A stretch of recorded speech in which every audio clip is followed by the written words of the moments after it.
ইসলামাবাদে টানা ২১ ঘণ্টা বন্ধ দরজার ভেতরে উত্তেজনা, চাপ আর কূটনৈতিক হিসাব নিকাশ।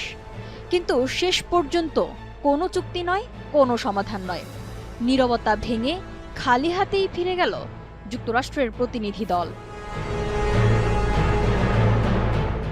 মার্কিন vice president JD Vance Islamabad ছাড়লেন, আর ঠিক তখনই বিশ্ব রাজনীতিতে শুরু হলো নতুন অনিশ্চয়তা।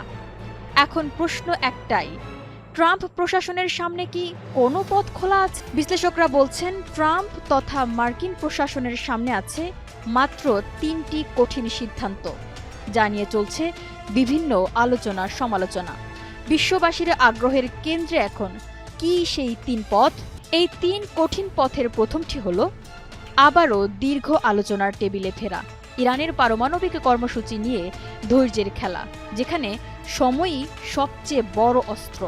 আর দ্বিতীয় পথটি হতে পারে যুদ্ধ, একটি সিদ্ধান্ত যা ইতিমধ্যেই বিশ্বকে ঠেলে দিয়েছে জ্বালানি সংকটে। আরেক দফার সংঘাত মানেই তেলের বাজারে ঝড়, অর্থনীতিতে চাপ আর সাধারণ মানুষের জীবনে নতুন অনিশ্চয়তা।